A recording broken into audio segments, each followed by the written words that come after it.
Hello hi नमस्कार श्रोते हो, मी आरजे कोमल तुमच्या सगळ्यांचं पुन्हा एकदा स्वागत करते. तुम्ही ऐकताय आचार्य 90 FM युअर ओन रेडिओ.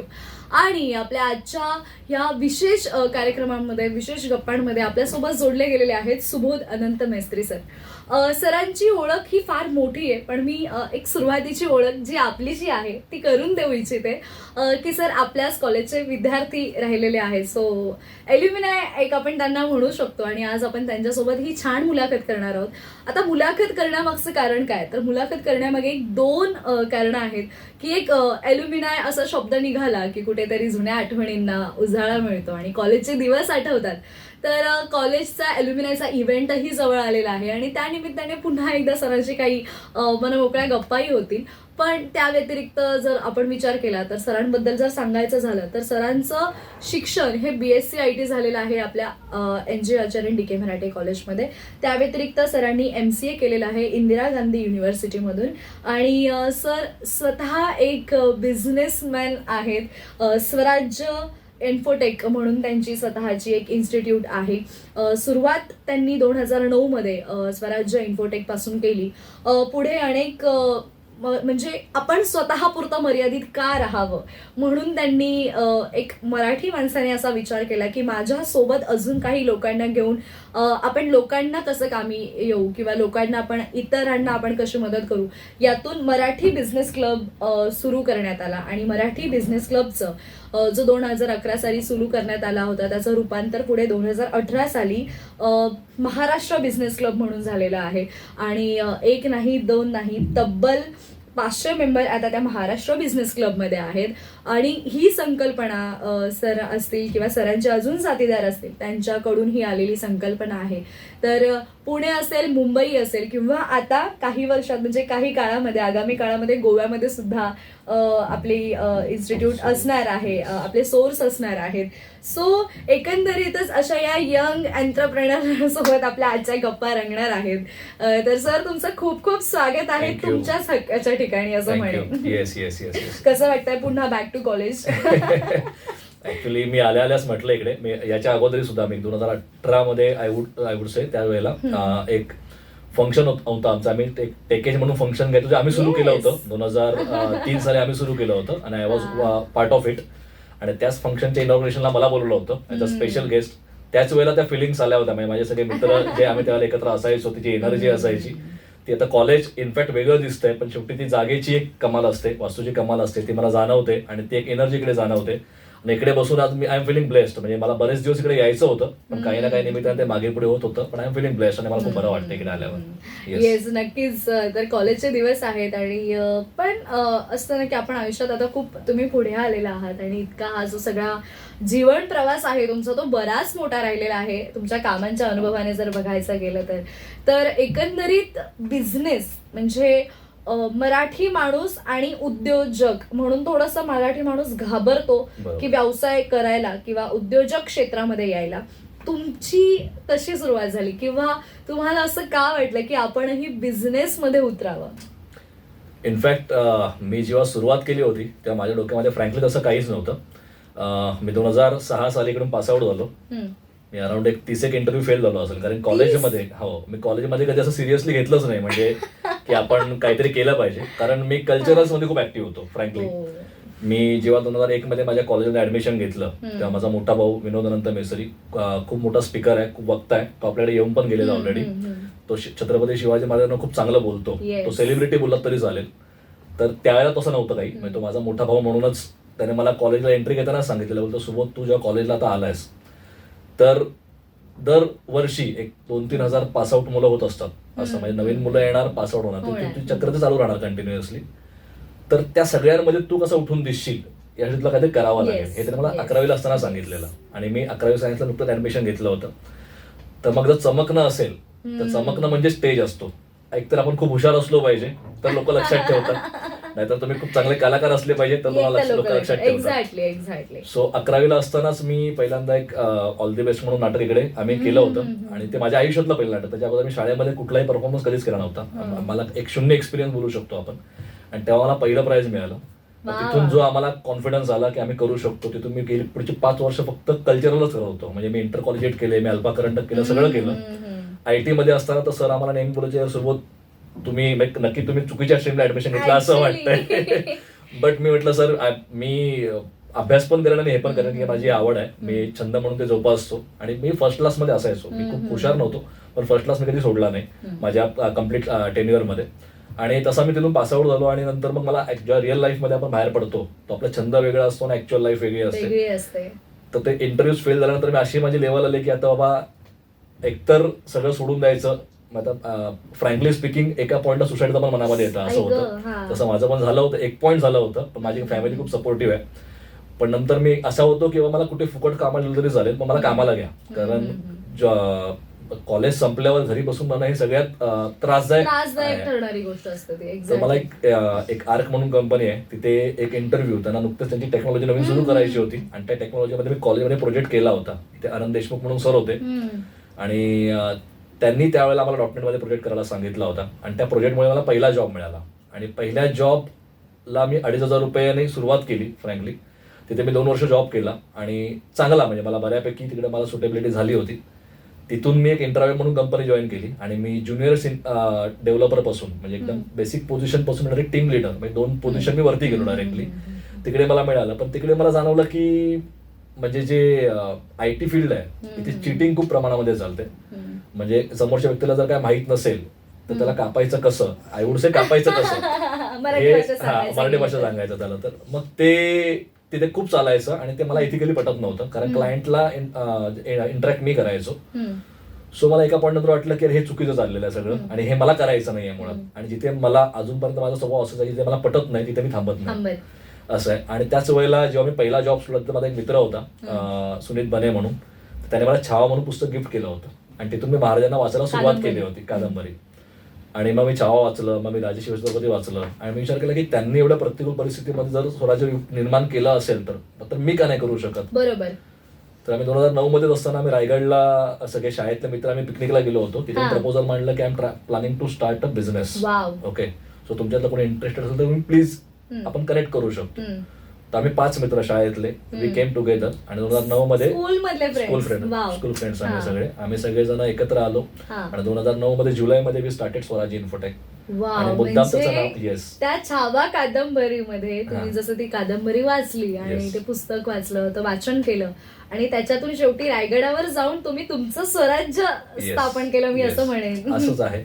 आणि मग तिथून ती सुरुवात झाली. आणि थोडं ऍक्च्युली कसं असतं, म्हणजे शून्यापासून एखादी गोष्ट सुरू करणं is very difficult, specially in Marathi family. पण मला या सगळ्या गोष्टींमध्ये माझ्या फॅमिलीचा सपोर्ट तर डेफिनेटली आहे. तर माझा मोठा भाऊ विनोद, जे तुम्हाला मी सांगितलं, तो ही इज लाईक की मी कुठल्याही गोष्टी माझ्या सक्सेसमध्ये मी कुठेही गेलो, कुठल्याही पॉईंटला, तर मी MBC जरी म्हटलं त्याच्या जेव्हा मी रूटवर जातो तेव्हा मला विनोद दिसतो, असं आहे. त्यामुळे माझ्या सगळ्या सक्सेसचा पाया हा विनोदने रचला असं म्हटलं तरी चालेल. म्हणजे जो सपोर्ट घरातून आपल्याला एक्सपेक्टेड असतो किंवा आपल्याला असं वाटतं ना की बऱ्याचदा पूर्ण सपोर्ट म्हणण्यापेक्षा मी म्हणेन रादर की एक ते आपल्यावरती विश्वास असणं की तू हे करशील आणि तू हे कर, हे शब्दच खूप आपल्याला धैर्य देऊन जातात. आणि मला असं वाटतं तुमच्या भावाने अगदीच म्हणजे थोरला भाऊ असल्याची जी भूमिका आहे ती अतिशय छान निभावली आहे तुमच्या बाबतीमध्ये. आणि मग तिथून पुढे स्वराज्य सुरू झालं. इनफॅक्ट सुरुवातीचा काळ खूपच टफ होता. म्हणजे जवळपास आम्ही कधी कधी 1-1 वर्ष सॅलरी नाही काढायचो, कारण प्रिव्हियस असा एक्सपिरियन्स काहीच नाही बिझनेसचा. इनफॅक्ट त्याचाच इन्सिडेंट एक विनोदचा तुम्हाला सांगतो यावेळेला. ऍक्च्युली मी जुलैमध्ये चालू केलं आणि नोव्हेंबरमध्ये विनोदचं लग्न होतं, म्हणजे तो करणार होता. आणि मला जाणवलं की नोव्हेंबरमध्ये त्याला थोडंसं प्रॉब्लेम यायला लागला पैशांच्या बाबतीमध्ये. आणि माझी सॅलरी खूप चांगली होती जेव्हा मी जॉबला होतो त्यावेळेला. देन मी त्याला विचारलं, यार तू मला थांबवायला पाहिजे होतं, जे तुला सांगितलं बिझनेस करतोय तर तुम्हाला लगेच सुकर बोललास, तर तुला दिसत होतं किंवा तुला पुढे गरज आहे असं, तुम्हाला थांबवायला पाहिजे होतंस. तर दॅट टाइम मी सेड की सुबोध जर त्याला मी थांबवलं असतं समजा, तर जेव्हा डोळ्यात ती ठिणगी पेटली होती तुला बिझनेस करायचा, ते मे बी ती पुढे जाऊन विजली असती. आणि माझ्या स्वार्थासाठी मी तुला थांबवणं हे मला पटत नव्हतं. म्हणजे त्या पॉइंट त्याच्या ते थिंकिंग त्या लेवलला चालते विनोदची, असं आहे.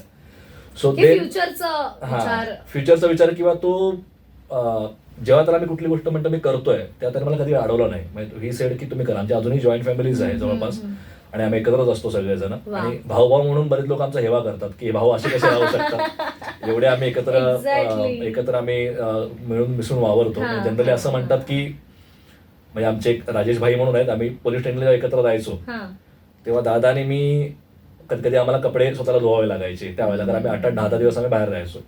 तर कपडे धुणार कोण आणि इस्त्री कोण करणार याच्यावर आमची भांडणं व्हायची. तर राजेश भाई बोलायचे, अरे भावांना प्रॉपर्टीवरून भांडताना पाहिलेलं आहे, तर मला कौतुक वाटतं की तुम्ही कपडे धुण्यावर मांडता. असं तुमच्या कधी पैशांवर मारामारी दिसली नाही. मग स्वराज्यापासून सुरुवात झाली. मग आम्ही मग तो मराठी बिझनेस क्लब तुम्हाला मी सांगितलं, तिथून आम्ही सुरुवात केली. मग बिझनेस थोडा त्याने ग्रीप द्यायला सुरुवात केली.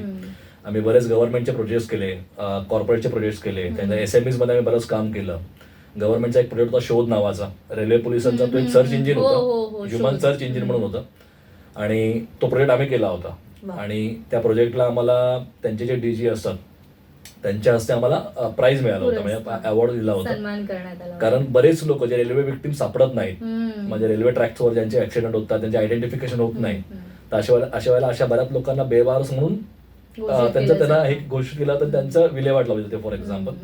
बट या प्रोजेक्टमधून ते लोक सापडायचे असं आहे. आणि असे बरेच टाइम्स ऑफ इंडियामध्ये वगैरे बऱ्याच ठिकाणी असं कव्हर झालं होतं. मग तिथून पुढे थोडं गेल्यानंतर आम्ही एक येताव म्हणून कॉन्सेप्ट चालू केला, जे आता समजा कोकणामध्ये लोक जातात, कोकणामध्ये लोक कार घेऊन जातात, तर 1-2 जण जातात, आणि बऱ्याच लोकांना गाड्या ट्रेनला गर्दी, सगळ्यांना कोकणातल्या लोकांना माहितीच आहे काय असते ते, रस्ते खराब आहेत.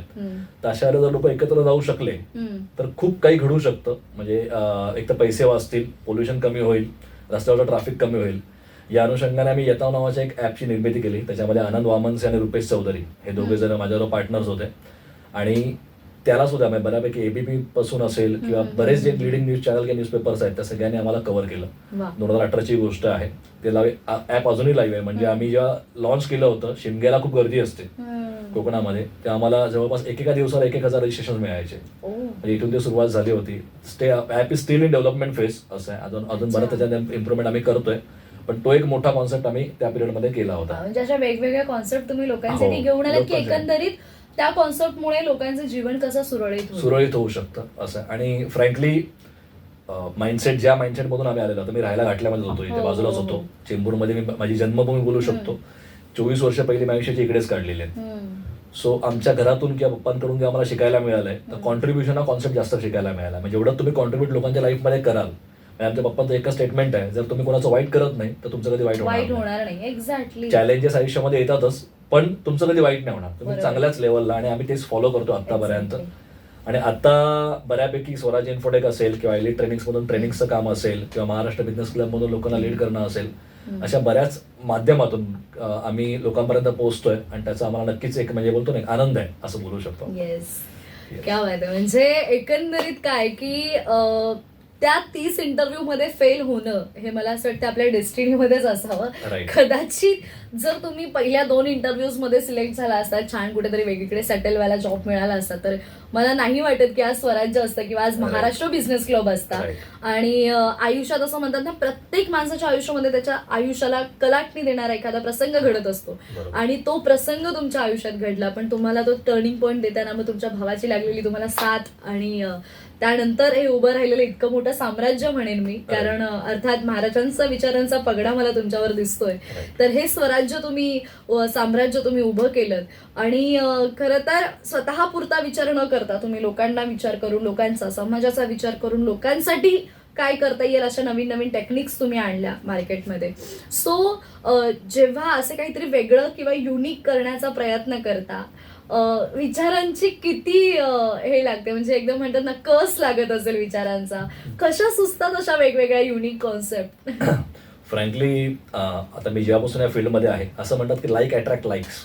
म्हणजे मला आतापर्यंत असं, आता मी बऱ्याच वेळेला असं ऐकलेलं आहे की जग खूप स्वार्थी आहे वगैरे वगैरे, बऱ्याच मी संकल्पना लोकांकडून ऐकतो. पण टचवूड मी आतापर्यंत माझ्या आयुष्यामध्ये मला अशी लोक कधी भेटलीच नाही असं आहे. किंवा भेटली तर मग ती गळाली असं म्हटलं तरी चालेल, कधी जास्त माझ्यावर टिकली नाहीत असं आहे. आणि चांगले लोक आल्यामुळे चांगल्या लोकांबरोबर ब्रेनस्टॉर्मिंग चांगली होते. आणि जेव्हा आपल्यासारखे विचार करणारे लोक आपल्याला भेटतात, किंवा मे बी विचारसरणी थोडीशी बदलू शकते, पण जो हेतू असतो, जो हेतू तुमचा चांगला असेल तर चांगल्या गोष्टी घडतात. आणि याच अनुषंगाने समजा येता होता समजा असेल तर आनंद वामनसे हे ठाण्यामध्ये राहतात, आणि त्याच्या जेव्हा रिक्षाची बाहेर लाईन लागते, बरेच लोक रिक्षाला उभी असतात, त्यांच्या डोक्यामध्ये संकल्पना आली की यार एकाच ठिकाणी जाणारे भरपूर लोक असतील, मग लोक एकमेकाला विचारत नाही की बाबा तुम्ही कुठे चालले, तर आपण एकाच रिक्षाने जाऊया असं. मग रिक्षाची गर्दी पण कमी होईल, फॉर एक्झाम्पल रिक्षावाल्यांना पण फायदा आणि लोकांना पण फायदा आहे, त्यांचा फेअर शेअर होईल. तिथून ती येतावची संकल्पना आली होती. ते पहिलं. महाराष्ट्र बिझनेस क्लब तर काय ते मी जसं माझा बिझनेस बेबी स्टेप्सवर असतानापासूनच सुरुवात असल्यामुळे तिथून मला नेटवर्किंगची संकल्पना सुचली होती. आणि नेटवर्किंग म्हटलं की डिफॉल्ट कॉन्ट्रीब्युशन हा पार्टच असतो. म्हणजे तिथे मला काय मिळेल ह्यापेक्षा मी काय देऊ शकतो या फोकसने तुम्ही गेलात तर डेफिनेटली तिथे तुम्हाला सक्सेस आहेच असं आहे. आणि कसं असतं की एखादी गोष्ट तुम्हाला पैसा पण देते, एखादी गोष्ट तुम्हाला फेम पण देते, एखादी गोष्ट तुमचा वेळेचा सदुपयोग करते, आय वुड से असं आहे. आणि यातून तुम्हाला आनंद मिळतोय असं, आणि मुळात शिकायला भरपूर मिळतं. कारण असं म्हणतात की तुम्ही प्रत्येक नवीन माणसाला जे भेटतात त्या प्रत्येक नवीन माणसाला तुम्ही काहीतरी नवीन शिकत असता असं आहे. तर त्यामुळे हे माझ्यासाठी म्हणजे लाईक ही एक स्वप्नातली लाईफ आहे असं बोलू शकतो आपण, की मला हे खूप एन्जॉय करायला मिळतं. ड्रीम कम्स ट्रू वाली फिलिंग आणि ते मी एन्जॉय करतो डेफिनेटली असं आहे. आणि हे संकल्पना म्हणजे त्याच्या पुढे पण येत राहतील आणि बऱ्याच गोष्टी माझ्या हातून घडत राहू आणि देवाला त्या घडवून घेऊ असं मला वाटतं. क्या बात आहे.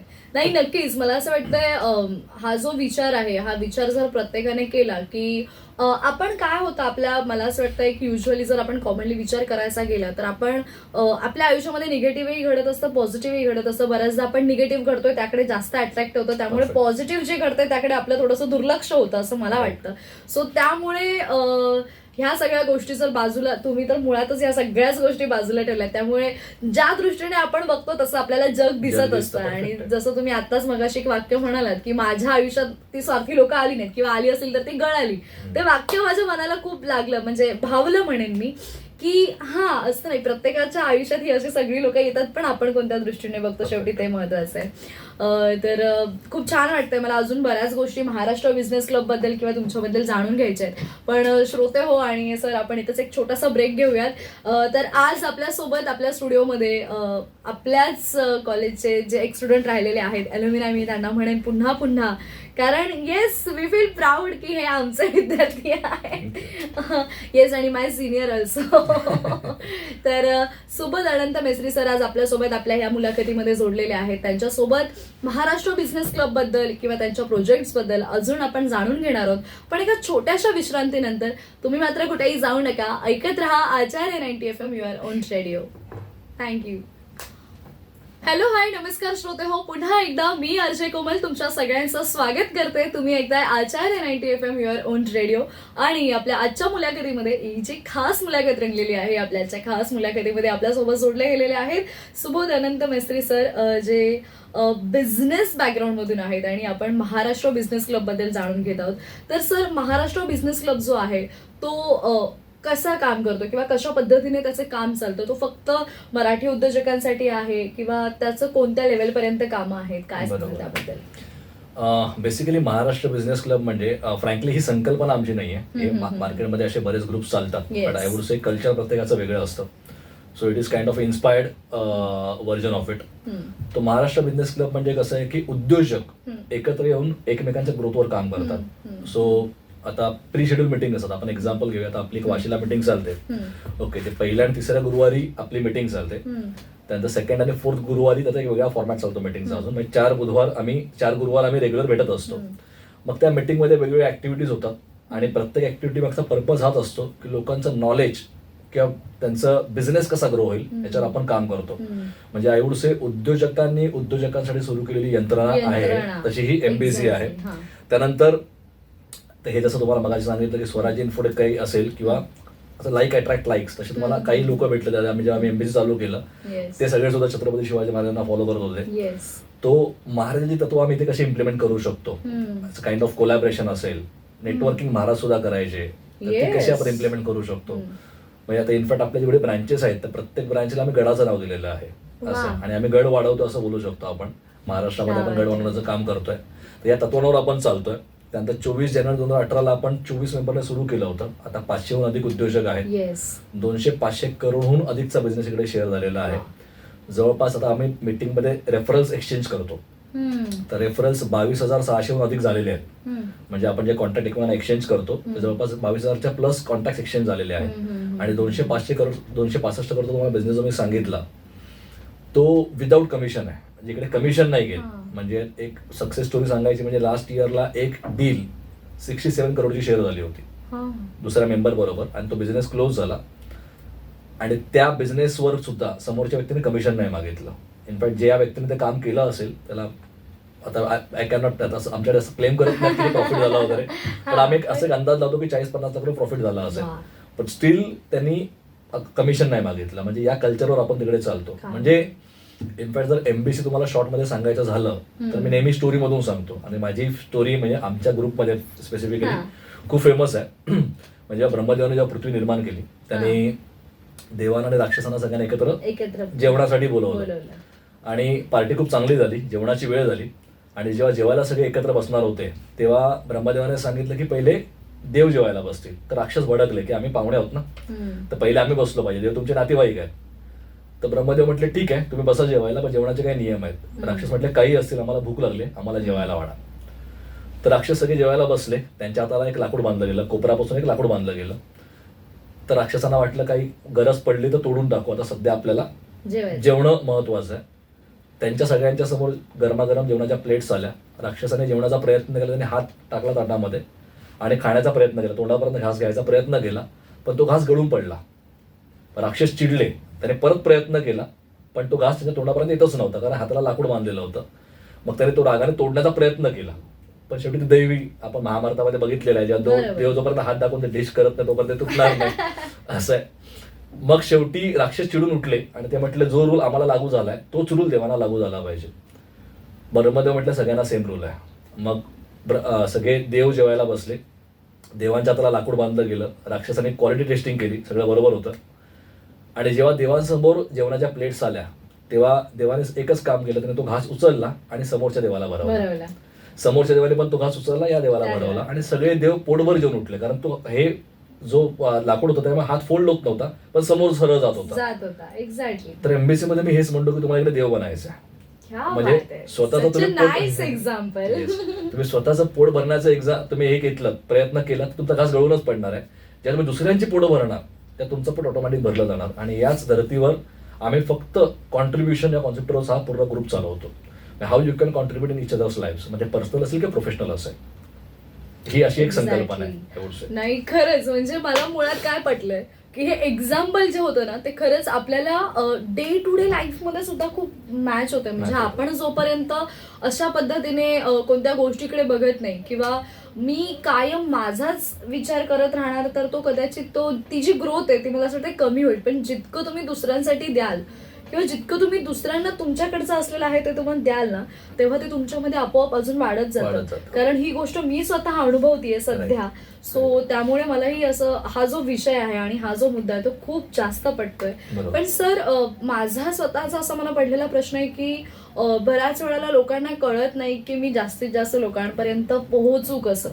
तर सुरुवातीला अगदी काही बोटांवर मोजक्या इतके मेंबर्स आणि आता इतके मेंबर्स, इतकं जे साम्राज्य वाढत चाललंय. म्हणजे जसं जर आता महाराजांच्याच भाषेत म्हणायचं गेलं तर एक एक किल्ले तुम्ही हस्तगत करत चाललाय. ते कसं, म्हणजे एक एक लढाया तुम्ही जिंकतायत. बरोबर. मुळात कसं असतं, जेव्हा तुमचं जसं तुम्हाला सांगितलं हेतू चांगला असेल तर तुमच्याकडे चांगली लोक जोडली जातात. आता ऍक्च्युअल आता मी जेव्हा सुरुवात केली होती महाराष्ट्र बिझनेस क्लबची तेव्हा 2018 पासून आम्ही सुरुवात केली. सुरेखा वाळके म्हणून त्यांचं चैतन्य हॉटेल म्हणून दादरला आहे आणि खूप फेमस आहे. जवळपास 1-2 तासाची वेटिंग असते मिनिमम. त्यांची एक वेगळी सक्सेस स्टोरी तुम्हाला मी पुढे सांगेन. त्यानंतर त्यांनी आता कोस्टॅम ब्लूम म्हणून कोहिनूर स्क्वेअर आहे, तिकडे त्यांनी स्वतःचं हॉटेल चालू केलेलं आहे आणि मोठं हॉटेल आहे. मग तिकडे सगळे सेलिब्रिटीज असतात. त्यानंतर मंगेश यादव म्हणून आहेत, त्यांचा स्वतःचा इंटेरियर प्रोडक्टचा बिझनेस आहे. सोनू निगम वगैरे डायरेक्ट क्लायंट आहेत त्यांचे. असं आहे, म्हणजे वॉलपेपर्स वगैरे सगळे त्याच्यामध्ये ते काम करतात. आणि दिनेश भरणे सर म्हणून आहेत जे हार्डवेअर रेंटिंग मध्ये काम करतात. आणि हार्डवेअर रेंटिंग मध्ये त्यांचं आता LNT चे प्रोजेक्ट कुठले मोठे मोठे चालू आहेत. समजा आपला वाशीचा ब्रिजच पकडा, तर वाशीच्या ब्रिजवर जो काम चालू आहे तिकडे सगळे प्रिंटर्स आणि लॅपटॉप्स वगैरे सगळे यांचेच रेंटवर होतात. असं आहे, म्हणजे या लेवलला काम करणारे लोक आहेत. ह्या चौघांनी मिळून आम्ही कंपनी चालू केली समजा. आणि त्याच्याबरोबर ऍडवायझरी कमिटीमध्ये अरुण सिंग सर म्हणून होते. अरुण सिंग सर आता अजून पण आहेत. He is a topmost adviser in NJ, म्हणजे म्युच्युअल फंड ऍडवायझर आहे टॉपमोस्ट असं आहे. तर ते आमच्याकडे ऍडवायझरी कमिटी म्हणून काम करतात. एक महेश चव्हाण म्हणून आहेत. आता येवले अमृततुल्य आपण बघतो, Yewale Amruttulya direct client of Mahesh Chavan आणि त्याच्याकडे बरेच असे IAS IPS क्लायंट दोघांकडे पण आहेत. तर असे लोक आम्ही एकत्र जोडले गेलो. पण आम्ही जेव्हा सुरुवात केली तेव्हा सुरुवात केल्यानंतर काही काळापर्यंत आम्ही करू शकत होतो. समजा एक पहिले 100 मेंबर वगैरे मॅनेज करणं वॉज इझी. पण जेव्हा तो प्रसार वाढत गेला तर आम्हाला नवीन लिडर्सची गरज होती. मग तसे मग ते चांगले हात जोडले गेले. मग टचवूड आम्हाला आतापर्यंत खूप चांगली लोक भेटली. म्हणजे आम्ही जेव्हा त्यांना आमचा हेतू सांगतो, आम्हाला हे काम करायचं जेव्हा सांगतो, त्या बरीच लोक विलिंगली इकडे काम करायला तयार होतात. म्हणजे स्वतःचा बऱ्याच वेळेला स्वतःचा बिझनेस बाजूला सरून पण लोक आपलं काम करायला तयार होतात असं आहे. आणि त्यामुळे हे वाढत चाललेलं आहे. म्हणजे मी सांगणार नाही की बाबा हे चौघांचं आहे किंवा आम्ही 5-6 लोकांनी आम्ही हे चालवतोय, कारण हे एकट्या दुकट्याचे काम नाहीच आहे. आणि ते मुळात सगळेजण मिळून आम्ही हे चालवतो म्हणून हे वाढत चाललेलं आहे. अदरवाईज हे आम्हाला स्वतःला पर्सनली खूप डिफिकल्ट झालं असतं, कारण उद्योजकांना मॅनेज करणं इज व्हेरी डिफिकल्ट, खूप जास्त. आणि त्यातही इतके सगळे उद्योजक आणि प्रत्येकाची विचार करण्याची पद्धत वेगळी आहे. प्रत्येक जण बिझनेसमॅन म्हटला की मला कसा प्रॉफिट होईल किंवा मला यातून काय मिळणार आहे, म्हणजे डिरेक्टली जर बोलायचं गेलं तर मला कितीला डील फायनल होते, जर या भाषेत जर असं म्हणायला गेलं तर या सगळ्या उद्योजकांची मनधरणी करणं किंवा त्यांना एकत्रित बांधून ठेवणं हे कसं करताय तुम्ही? कारण आणि त्यात मराठी उद्योजक म्हटलं तर थोडंसं दडपण येतं. नाही, ते फ्रँकली आम्हाला पण खूप वेळा येतं. ऍक्च्युली कसं आहे, मला नेहमी एक एक्झाम्पल देतो की जंगल असेल, जंगलामध्ये जंगलाचा राजा आपण म्हणतो सिंह. सिंहाला एका एरियामध्ये जनरली एका सिंह असतो असं आहे. पण जर आता आपण एक एमबीसी जंगल म्हटलं तिथे सगळे सिंह आहेत. मग आता उद्योजक, आता मुळात मी स्वतः बिझनेस चालू केला, त्याच्या मागचं रिझन पैसा वगैरे सेकंडरी असतो. मला कोणाचं ऐकायचं नाही हेच मुळात असतं मेजरली असं आहे. तर इथे या लोकांना जर एकत्र बांधून ठेवायचं आहे तुम्हाला, तर तुम्हाला काही करून तुमच्याकडे एक सिस्टीम असली पाहिजे, शिस्त असली पाहिजे, त्यानंतर नियम असले पाहिजेत असं आहे. आणि जे नियम तुम्ही त्यांना लावताय ते नियम तुम्ही स्वतः पण फॉलो केले पाहिजेत. मग जेव्हा मी सिंगापूरला आम्ही एकदा ट्रिपला गेलो होतो, आता आपलं एक जनरल जेव्हा आपण इंडियामध्ये बघतो, आता आपल्याला रस्ता रिकामी असेल तर आपण लगेच रस्ता क्रॉस करतो. मग एक सिंपल हे कॅज्युअल आपलं जे बिहेवियर असतं. सिंगापूरला आम्ही फिरायला गेलो तेव्हा तसं मी स्ट्रीटवरून चाललो होतो आणि चालताना एक छोटा रस्ता, म्हणजे गल्ली टाईपच बोलू शकतो, ते सिग्नल होता, तो मला दिसला नाही असं आहे. आणि मी गाड्या वगैरे काहीच नव्हत्या, मी आपल्या झुंदीमध्ये फक्त तो रस्ता क्रॉस करत होतो. मला एका माणसाने धरलं पट्ट, म्हणजे हाताने अडवलं मला. त्याला म्हटलं काय झालं असं, मला असं वाटलं कोणी ओळखीचं वगैरे असेल काय. तर ते मला सिग्नलकडे बोट दाखवलं की बा सिग्नल चालू आहे असं. पण म्हटलं गाड्या वगैरे नाही आहे, वेट असं मला सांगितलं. आणि जेव्हा सिग्नल सुटलं तेव्हा सगळी माणसं निघायला लागली तिकडून. म्हणजे एवढं डिसिप्लिन तिकडे चालतं. मग आता हेच डिसिप्लिन, आता मुळात तिकडे शिस्त चांगली आहे, फाईन्स भरपूर आहेत. मग तिथेच मला ऐकायला मिळालं होतं, जेव्हा आपण कचरा करतो आपला कचऱ्याचा आपण पकडल्यावर पैसे घेतात असं आहे. तर सिंगापूरला असं झालं की कचरा करताना मला पकडलं तर त्यांना एक डेट दिली जाते. फॉर एक्झाम्पल 25 जानेवारीला तुम्हाला या बीचवर यायचं आहे आणि बीचवर जेवढा कचरा असेल सगळा तुम्ही साफ करायचा, म्हणून तो माणूस आयुष्यात चुकाच करत नाही असं आहे. तर मग अशी जेव्हा डिसिप्लिनरी ऍक्शन चांगल्या होतात त्यावेळेला तुम्ही मेंबरला एकत्र बांधून ठेवू शकता. म्हणजे इथे एमबीसी मध्ये मी प्राऊडली म्हणतो 1 लाख कमवणारा पण त्याच लेवलला आहे आणि 100 करोड कमवणारा पण त्याच लेवलला आहे. त्यामुळे इथे प्रत्येकाला सेम रूल्स लागू होतात, सेम लेवल. इथे लिडरशिप वगैरे आम्ही काही बघत नाही. प्रत्येकाला जे रूल्स आहेत ते सगळ्यांना रूल्स ऍप्लिकेबल आहेत, नियम सगळ्यांना ऍप्लिकेबल आहेत आणि त्यामुळे लोक बांधली जातात. जनरली प्रॉब्लेम कुठे होतो, याला रूल लागू होतो ना ह्याला होत नाहीये, तर मग लोक कंप्लेंट घेऊ शकतात किंवा माझं तुझं होतं मराठी भाषेत म्हणायला गेलं तर. आता आपल्या मीटिंग मध्ये एक ऍडव्हर्टाइजमेंटचा स्लॉट असतो. ऍडव्हर्टाइजमेंटच्या स्लॉट मध्ये कसं प्रत्येक जण 1-1 मिनिट आपापला बिझनेस सांगत असतो. पण आपल्याकडे नियम आहे, आपल्या सगळ्या मीटिंग्स सकाळी 8 ते 10 एवढ्या वेळातच चालतात. म्हणजे आपण नॉन युटिलिटी अवर्स मध्ये म्हणतो. म्हणजे जेव्हा लोक झोपलेले असतात तेव्हा आम्ही नेटवर्किंग करत असतो. म्हणजे 7:30ला सगळे उद्योजक तयार होऊन ब्लेझरवर वगैरे त्या मीटिंग मध्ये येतात आणि 8च्या नंतर कुणीही आलं किंवा त्याचा ड्रेस कोड प्रॉपर नसेल, ब्लेझर वगैरे प्रॉपर नसेल, काही फॉर्मल शूज वगैरे सगळं कंपल्सरी असतं. ड्रेस कोड जरी नसेल किंवा कोणी लेट आला 8च्या पुढे, मग 8ला आम्ही क्लॅप करतो आणि 8च्या पुढे कुठली मीटिंग कधीच चालू होत नाही. कुठल्याही ब्रँचमध्ये सेम फॉर्मॅट चालतो. 8च्या पुढे कुणी आलं की त्यांना तो ऍडव्हर्टाइजमेंटचा स्लॉट बोलून देत नाही. आणि त्यात पण फक्त बोलून देत नाही असं नाही, तर त्यांना उभं करतात, त्यांना असं म्हणतात की हे आज लेट आलेले आहेत आणि यांना आज बोलून देत नाहीये आम्ही, तर तुम्ही यांचा बिझनेस ब्रेकफास्ट सेशन मध्ये जाणून घेऊ शकता असं. आता हे असं असलं की माणसाला असं इम्बॅरेन्स आणि त्यांना असं वाटतं की पुढच्या मी लेट नाही आलो पाहिजे. आता मग हे लोक कसे म्हणायचे की थोडंसं आम्हाला जाचक वाटतंय. एकदा सुरेखाताई, आता ज्या शी इज फाउंडर आणि त्यांचा आता एज तुम्ही नाही म्हटलं तरी एक 60च्या रेंजमध्ये, 62-63च्या रेंजमध्ये असेल. त्या एका मिटिंगला अशा लेट आलं होत्या. त्यांना ट्रॅफिक लागत असते त्यामध्ये, रिझन काही असेल, आम्ही रिझन ऐकत नाही, पण त्यांना पण तसं मिटिंगमध्ये उभं केलं होतं. तर आम्ही सांगितलं जर ह्यांना लागू होत आहे तर सगळ्यांनाच लागू होतं. There is no any other option. आणि त्यामुळे रूल्स मध्ये असल्यामुळे लोक मानली जातात. अदरवाईज जर तुम्ही उद्योजकांना सोडलं तर त्यांना सांगितलं तुम्ही तुमच्या मताने वागा, तर ह्या मीटिंग्स कधी होणार नाही, सक्सेस पण होणार नाहीत. नाही म्हणजे असं. मला खरंच ही काम करण्याची पद्धत आहे ना मुळात हीच खूप जास्त पटली आहे. म्हणजे बऱ्याच वेळाला काय होतं की अरे नाही तो मोठा आहे ना, आपण ह्या बोलण्यातच आपली मला असं वाटतं सगळी गफलत होते बरोबर. की अरे हा खूप मोठा आहे, ह्याने इतकं काम केलंय तितकं काम केलंय, असं नको करूस किंवा असं वागू नकोस. सो मुळात हा क्रायटेरियाच नाहीये इकडे आणि हे नाही. खूप भन्नाट कल्पना आहे, ही मला खूप जास्त आवडली.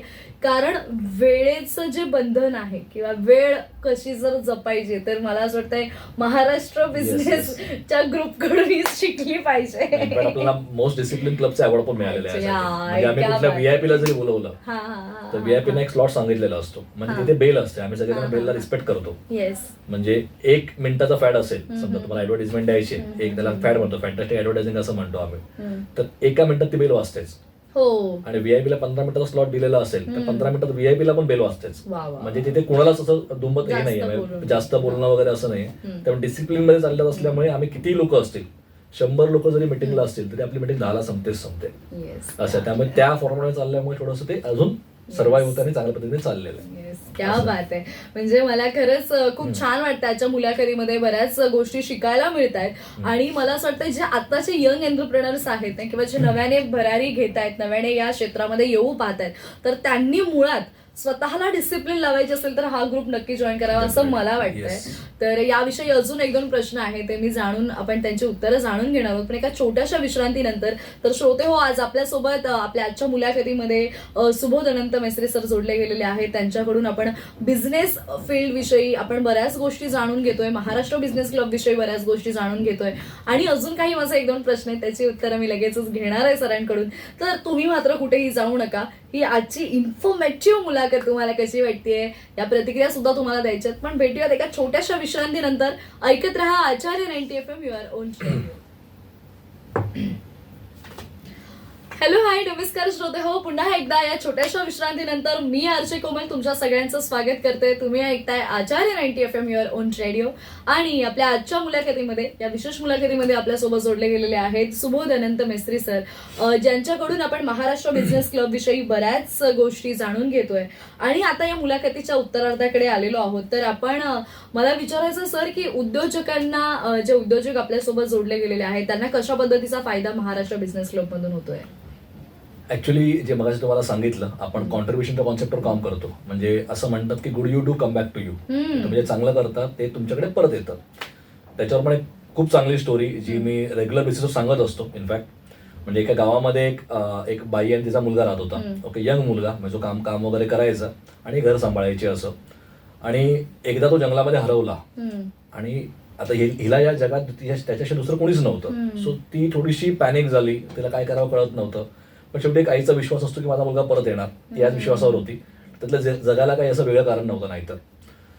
तर मग तिने वेट केलं. जंगलामध्ये गेल्यानंतर लोक बोलले त्यातलं कोणतरी प्राण्याने वगैरे खाल्लं असणार, आता हा काय परत येईल असं वाटत नाही. तर लोकांनी अपेक्षा सोडून दिल्या.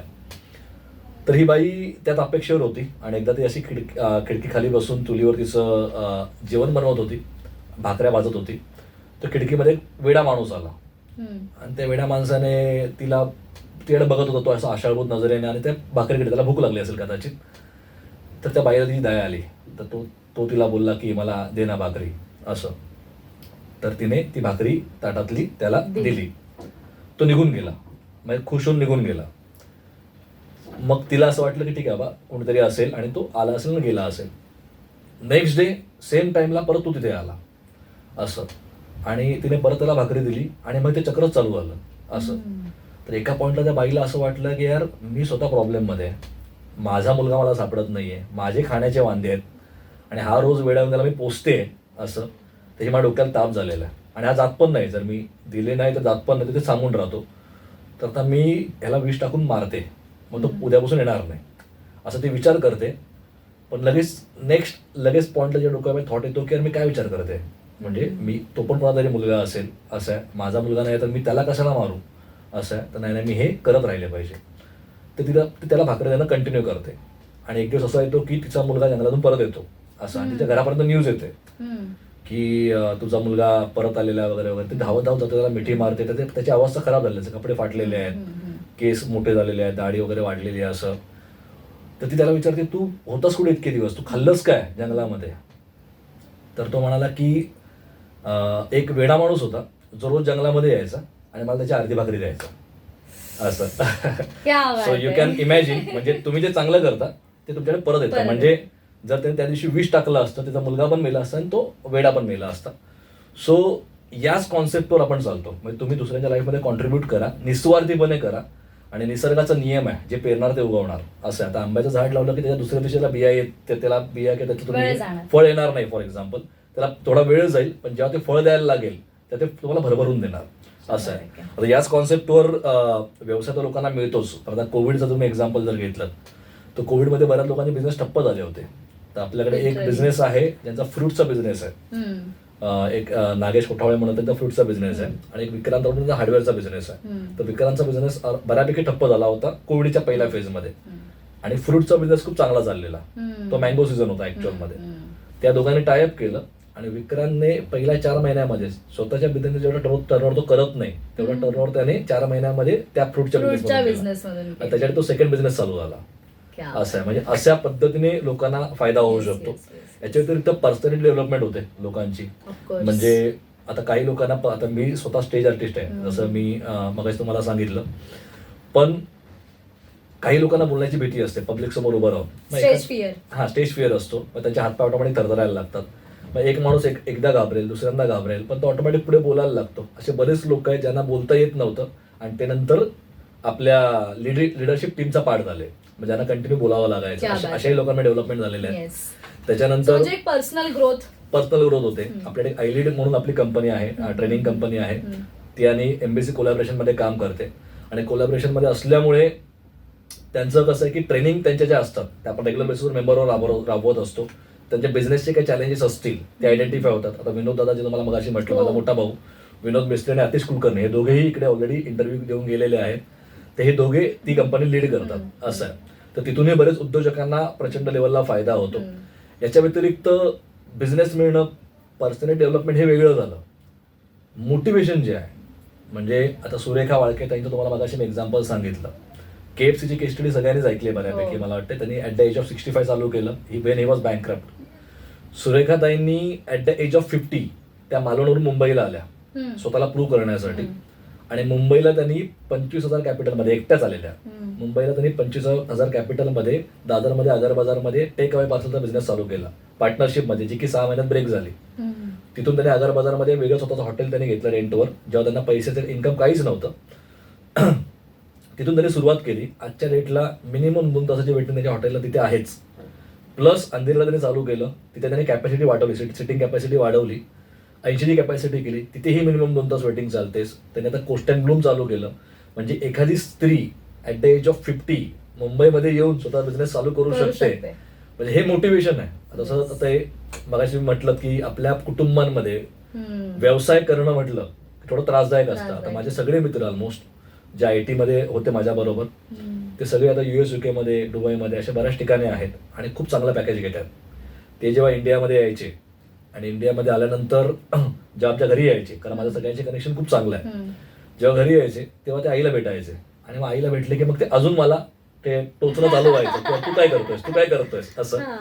बट मग हे लोक असल्यामुळे, सुरेखाताई असतील किंवा प्रिया होळकर म्हणून मॅडम आहेत. आता प्रिया होळकर मॅडम, त्यांच्या स्वतःचा नवऱ्याचा मोठा बिझनेस होता प्रिंटिंगचा, आणि प्रिंटिंगचा व्यवसाय खूप चांगला चालू होता. त्यांनी खूप चांगली ॲसेट निर्माण केली होती, आणि ह्या फक्त अकाउंटिंग सांभाळायच्या ऑफिसमध्ये.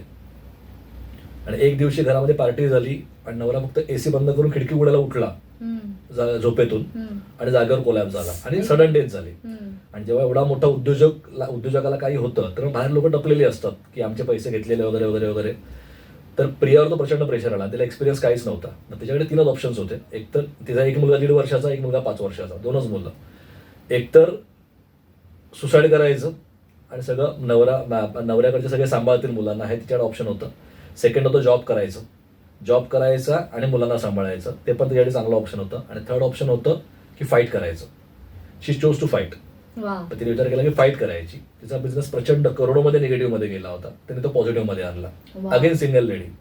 मग जेव्हा मी कधी क्विट करायचा विचार करतो, तर मी विचार करतो की मी किती कमी विचार करतो. मग माझ्या लाईफमध्ये असे प्रॉब्लेम काहीच नाहीये असं मी विचार त्यावेळेला करायचो. आता करत नाही मुळात, त्यावेळेला मी करायचो. आणि मी again I use to come back, किंवा मला आता काहीतरी करायचं. म्हणजे मोटिवेशन आहे हे मोटिवेशन तुम्हाला इकडे मिळणार. ऍक्च्युली आणि आपल्या अवतीभोवती जेव्हा असे मोटिवेशनल एक्झाम्पल्स असतात ना, सो तेव्हा खूप आयुष्यामध्ये बदल घडू शकतो. म्हणजे आपण क्षणार्धात जर निगेटिव्ह मी कुठेतरी विचार करते किंवा आता काही मिनिटांपूर्वी माझ्या बॅक ऑफ द माइंड काही निगेटिव्ह विचार चालू आहेत आणि मी जर तुमच्याशी बोलतेय, सो इतकी पॉझिटिव्ह वाईब्स मला मिळतेय किंवा इतकं पॉझिटिव्हनेस मला तो बोलण्यातून जाणवतोय की मग मला असं वाटतं किंवा तुम्ही ज्या काही आता एक मोटिवेशनल स्टोरीज सांगितल्या, सो आपल्या बॅक ऑफ द माइंड हे विचार चालू होतात की अरे नाही, मी त्या एका विचाराला घेऊन इतकं निगेटिव्ह जात होते, पण आपल्या सोबत किंवा आपल्या अवतीभोवती असे अनेक लोक आहेत ज्यांनी शून्यातून विश्व निर्माण केलं, इनफॅक्ट निगेटिव्ह मधून केलेलं आहे. म्हणजे हे असं याला एक खूप चांगला एक्झाम्पल मी तर रिसेंटली ऐकलं होतं की तुमच्यासमोर एक पाण्याचा जार असेल आणि पाण्याच्या जार मध्ये 100% पाणी असेल तर आपण ते बिंदास पितो, राईट. पण त्याच्यामध्ये 1% जर तुम्ही पॉयझन टाकलं, 1% पाणी काढून 1% पॉयझन टाकलं तर ते पॉयझनच होणार. बरोबर. तर पॉयझन कुणी पिणार नाही. तसंच आपल्या मनामध्ये एक जर निगेटिव्ह विचार आला तर तो 99 चांगल्या विचारांना मारून टाकतो, असं आहे. पण याच्या व्यतिरिक्त इनफॅक्ट आता मोटिवेशन एक झालं, पण याच्या व्यतिरिक्त लोकांना इनडायरेक्ट फायदा खूप होतो. माझा पर्सनल एक्झाम्पल द्यायचं झालं, विनोद माझा मोठा भाऊ, अजून एक 2 नंबर भाऊ आहे मला, प्रमोद म्हणून. त्याचं एक मोठं ऑपरेशन होतं आता याच म्हणजे 2023 मध्ये झालं, फेब्रुवारीमध्ये आणि मे मध्ये अशी 2 ऑपरेशन मोठी न्यूरो सर्जरी झाली. त्याचा ऍक्सिडेंट झालं होतं. तर त्याच्या दोन्ही ऑपरेशनचा खर्च मला मार्केटमध्ये 18 लाख रुपये सांगितला होता. आणि जो एमबीसी मध्ये मनोज राणे सर म्हणून आहे आणि आता we are now strongly bonded together. Manoj Rane सरांचा फार्मास्युटिकलचा बिझनेस आहे, मोठा सेटअप आहे पनवेलमध्ये. त्यांच्या हॉस्पिटल्समध्ये त्यांची ओळख आहे भरपूर. त्यांच्या रेफरन्स दोन्ही ऑपरेशन 3 लाखामध्ये झाले, म्हणजे माझे 15 लाख जागेवर वाचले. असे कित्येक लोकांना नेटवर्किंग बेनिफिट्स ऑफ नेटवर्किंग. एक सिम्पल एक्झाम्पल म्हणजे एकदमच क्षुल्लक बोलू शकतो आपण, पण काही गोष्टी कशा मॅटर करतात बघा. आता म्हणजे आता मी थोडे एक्सपेन्सिव्ह शर्ट्स घेतो नेटवर्किंगसाठी, मीटिंगसाठी. माझे व्हाईट, मी जास्त करून व्हाईट शर्ट्स वापरतो. तर माझ्या व्हाईट शर्टवर डाग पडले होते. आता एक कॉमन माणूस काय विचार करतो, व्हाईट शर्टवर डाग पडला की ते संपलं असं, आणि ते मला एवढं लागलं, मी नुकतंच घेतलं, तर मी 2-3 वेळा वापरलेलं आणि दोन्ही शर्ट्स माझे वाया गेले. आणि असं नेटवर्किंग मध्ये आमच्याकडे एक मॅडम नवीन जॉईन झाले, लॉन्ड्री सर्व्हिसेस मध्ये. असंच बोलता बोलता जस्ट त्यांना मी असं बोललो, तर म्हटलं असं काही नाही सर, व्हाईट शर्ट परत हे रिवाय होऊ शकतात, चांगले होऊ शकतात. म्हटलं कसं, तुम्ही लॉन्ड्रीमध्ये द्या. व्हाईट शर्टवर फक्त हळद लागलेली असेल आणि इस्त्री मारलेली असेल त्या हळदीवर तर तो डाग निघत नाही, बाकी तुम्ही कुठलाही डाग जर निघतो. तर म्हटलं तुमच्याकडे असं होईल, मतलब कुठेही होऊ शकतं, तुम्ही ट्राय करून बघा सर. आणि माझ्या घराखाली लॉन्ड्री आहे, मी कधी बघितलं पण नव्हतं, फक्त लेझर ड्रायक्ली करून घ्यायचो. तिथे मी टाकलं आणि सरप्राइझिंगली माझे दोन्ही शर्ट्स नवीन शर्ट परत आले माझ्याकडे. म्हणजे 5,000 रुपये आयवुड एका जागेवर वाचतात. म्हणजे नेटवर्किंगचा देवाणघेवाण इनडायरेक्ट जो फायदा आहे तो प्रचंड लेवलला आहे. आणि इथे अशी बरीच लोक आहेत आपल्याकडे, म्हणजे संजय कोळी म्हणून आपल्या एक कोळी जमातीतला माणूस आहे, ते बोटी बनवतात, रिअल बोटी. त्यांचे एक बोट 3 करोडला वगैरे भेटते. त्यांचे डायरेक्ट क्लायंट कोण आहे, ते रिलायन्सचा ओनर समजा किंवा वोडाफोनचा डायरेक्ट त्यांचे क्लायंट्स आहेत. असं मोठी मोठी कामं, म्हणजे ते दुबईला पण स्पीड बोटने जातात तिकडून, असं आहे. तर अशा लोकांशी आपल्याला कनेक्ट व्हायला मिळते इकडे. त्यांची जी पेरणी आहे त्यांनी ते 2011 पासून आमच्या बरोबर आहेत. अलिबागला फॅक्टरी आहे, ते सकाळी 4:30ला अलिबागवरून निघायचे आणि इकडे मिटिंगला यायचे 7:30ला. त्यांची एवढी कमिटमेंट होती. त्यांना 2011 ते 16 अजिबात बिझनेस नाही मिळाला, 0. पण त्यांनी कॉन्ट्रीब्युशन खूप केलं. ते खंदीरला पिकनिक अरेंज करतात, त्याचा एका पिकनिकचा खर्च 2-2 लाख रुपये अंदाजे असेल, पण ते कुणाकडून पैसे घेत नाही, फक्त एमबीसी फॅमिलीला घेऊन त्याच्या म्हणून घेऊन असं आहे. तर अशा वेळेला अशा व्यक्तीला बिझनेस मिळत नाहीये, पण ते काय करतात, माझी फॅमिली आहे, मला याच्यासाठी केलं पाहिजे. त्यांची अख्खी फॅमिली याच्यामध्ये इन्व्हॉल्व्ह असते पूर्ण कामामध्ये.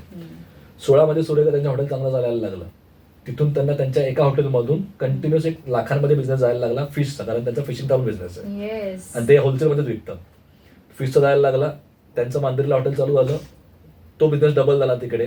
त्यानंतर त्यांच्या रेफरन्सला गजाली हॉटेल मिळालं, तिथून त्याचा बिझनेस अजून त्याच्या 8 ब्रांचेस आहेत त्यांच्या गजालीच्या, तो त्यांना बिझनेस मिळायला लागला. म्हणजे जवळपास तुम्ही आय वुड से की 50-60 लाखाचा बिझनेस त्यांना महिन्याला फक्त एमबीसीच्या रेफरन्सने मिळायला लागला. म्हणजे ज्या लोकांनी अगोदर पेरणी केली आहे त्यांना 100% ते मिळणारच असं आहे. पण ते पेशन्स पाहिजे, थांबण्याचे पेशन्स पाहिजेत आपल्याकडे, आणि आपल्याकडे पेरण्याचे पेशन्स पाहिजेत. असं मला लगेच काही मिळेल काहीच तुमचे इनिशिएटिव्ह घेत नाहीयेत किंवा तुम्ही काहीच तुम्हाला स्वतःला प्रेझेंटच नाही करत आहात तर तुम्हाला काही मिळणार नाही. आणि जोपर्यंत तुम्ही त्या डेडिकेशनने किंवा तुम्हाला ते मनातून असलं पाहिजे असं मला वाटतं, जोपर्यंत तुम्हाला ते मनातून येत नाही की अरे मला काहीतरी करायचंय किंवा मी काही असं स्वार्थ नाही बघत आहे की चल मी करतोय कधी ना कधीतरी मला ते मिळणार आहे. सो ह्या सगळ्या गोष्टी आहेत. आणि मला तुम्ही जी काही एक्झाम्पल दिलेत एमबीसीची, मला असं वाटतं त्याचे अनगिनत एक्झाम्पल्स असतील हो, तुमच्याकडे भरपूर इतक्या वर्षांमध्ये. सो हे खरंच कमालीच आहे. कारण मग ह्या सगळ्या पॉझिटिव्ह थॉट्सने मला असं वाटतं जे आपल्याला आता ऐकतायत ना लिस्नर्स, तेही असं म्हणू शकतात की अरे नाही यार, म्हणजे मी जो विचार करत होतो की बिझनेस करणं चुकीचं आहे किंवा ते अवघड आहे किंवा ते नाही जमू शकत, तर त्यावर एक कुठेतरी मला असं वाटतं ते पाणी फेरलं जाणार आहे. कारण हा इतका चांगला विचार, कारण बिझनेस करणं हे जरी अवघड असलं तरी त्याच्या जर पद्धती माहीत असतील तर ते अगदी सोपं आहे, असं मला महाराष्ट्र बिझनेस क्लबच्या वतीकडे आणि तुमच्याकडे बघून जाणवतंय. आणि येस, तर मुलाखतीच्या उत्तरार्धाकडे आपण आलोय आणि शेवटचा प्रश्न आहे. मला बऱ्याच गोष्टी आज तुमच्याकडून शिकायला मिळाल्यात. रादर आत्ताची जी यंग जनरेशन आहे किंवा आमच्यासारखे जे सुरुवात करतायत काहीतरी नवीन करण्याचा, तर त्यांना ह्या मुलाखतीमधून बरंच शिकण्यासारखं आहे. मला तुमचे एक्झाम्पल देण्याची पद्धत प्रचंड पटलेली आहे. कारण असं म्हणतात ना की आपण जेव्हा एखादे ज्वलंत उदाहरण समोर ठेवत नाही तोपर्यंत एखाद्याला ते पटत नाही.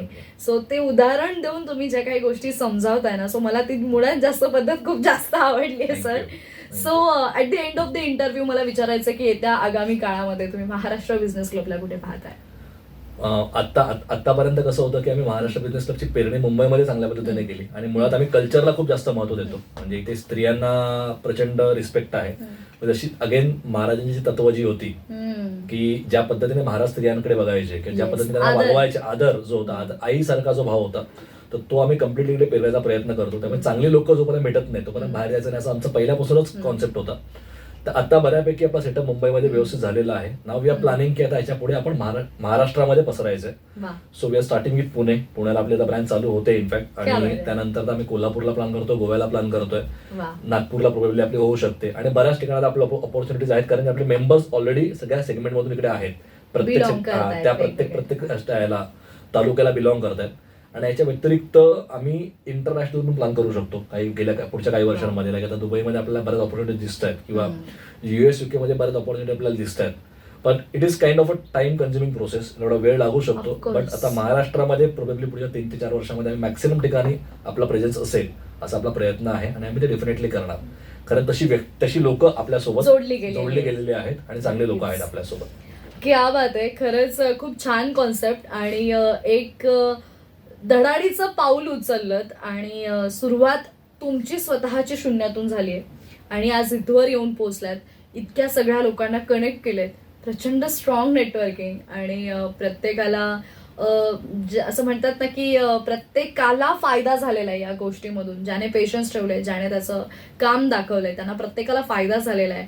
आणि खरंच ही खूप छान कॉन्सेप्ट तुम्ही सुरू केली आणि या कॉन्सेप्टच्या माध्यमातून मराठी माणूस नक्कीच 100% पुढे जाईल, यात काही वादच नाहीये. आणि मराठी माणूस सुद्धा अभिमानाने बोलू शकेल की येस, मी सुद्धा एक बिझनेसमॅन आहे आणि हे काम तुम्ही करताय. त्यामुळे तुम्हाला खरंच खूप शुभेच्छा आहेत सर. आणि इथून पुढेही तुमचं काम असंच चालू राहू देत आणि तुमच्या माध्यमातून अनेक बिझनेसमॅन जोडले जावेत, अनेक बिझनेसमॅनला फायदा व्हावा किंवा अनेक बिझनेसमॅन ज्यांनी जे स्वप्न पाहिलेले की मला हे करायचं ते स्वप्नपूर्ती होऊ दे, अशीच मी सदिच्छा इथे व्यक्त करते. आणि थँक्यू सो मच. इतक्या सगळ्या बिझी स्केड्यूलमधून तुम्ही आज वेळ काढून आमच्यासोबत इथे आलात आणि मला आवडेल तुमच्याकडून अजून बऱ्याच गोष्टी आहेत जे आपलं काम आहे किंवा ॲज म्हणजे तुम्ही इलेक्ट्रॉनिक विषय किंवा मोबाईल विषय या काही टेक्निकल गोष्टी ज्या आहेत त्याविषयी तुम्ही जे काही सेमिनार घेताय किंवा लोकांना गाईड करताय. तुम्ही आजवर पोलिसांना गाईड केलेलं आहे, बऱ्याच वेगवेगळ्या क्षेत्रातल्या लोकांना याविषयी गाईड केलेलं आहे, टेक्नॉलॉजीज विषयी. सो त्याविषयी मला तुमच्याकडून जाणून घ्यायला आवडेल. तर इथून पुढच्या काही मुलाखतींमध्ये आपण त्याही गोष्टींवर उलगडा करू. कारण आता वेळ कमी आहे पण गोष्टी भरपूर आहेत आणि त्या इतक्या वर्षांच्या आणि इतक्या अनुभवाच्या गोष्टी या इतक्या कमी वेळात सगळं सांगणं शक्य नाहीये. पण आज जी काही माहिती तुमच्याकडून मिळाली ती खरंच खूप फायदेशीर आणि खूप पॉझिटिव्ह आणि खूप उपयोगाची आहे असंच मला वाटतंय sir. Thank you so much sir.